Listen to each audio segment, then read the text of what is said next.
After the Farbrengen of Shavuos Tovshin Lamed Aleph, someone wrote to the Rebbe, based on something that the Rebbe explained in the Farbrengen, that the Chura you could explain based on that, Pshat in the Tzemach Tzedek. The Tzemach Tzedek in the Spirish on the Rambam. The Rambam writes that a father is mechuyev to teach his son Torah midaraisa. The fact that the father has to see that his son does the mitzvahs chinuch, that's only midrabanan. But to teach his son Torah, that's midaraisa.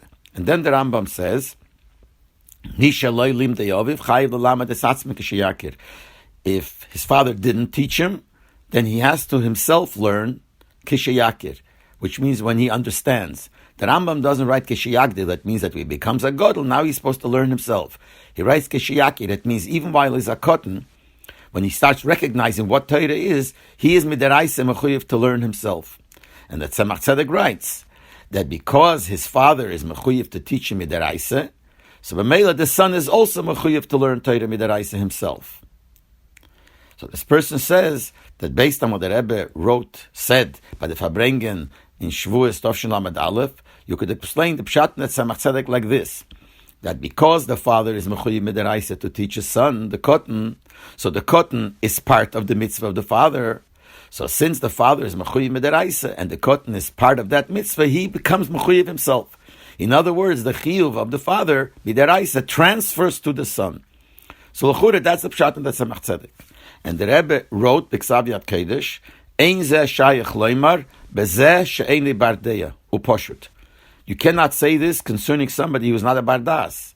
The reason a cotton can't have a chiyuv, why he's not mechuyev b'chlal, because he's not a bardas.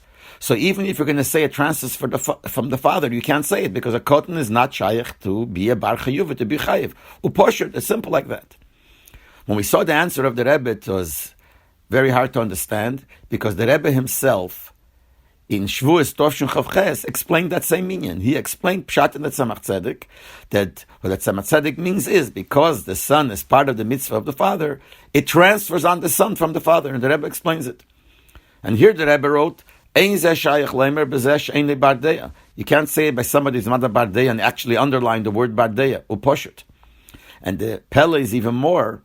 Later on, in Likutei Sichos, Chelik Yud Zayin, the fourth Sicha to Parsha Kedoshim, the whole Sicha is based on this inyan.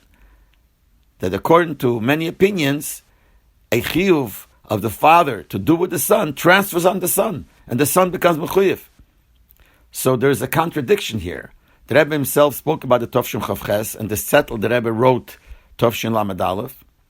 So like this, you could say, well, maybe the Rebbe changed his mind, had charota, could be, who knows. But Lopei, it's not like that, because later when the Sicha came out in Likutei Sichos, there the whole beer is there.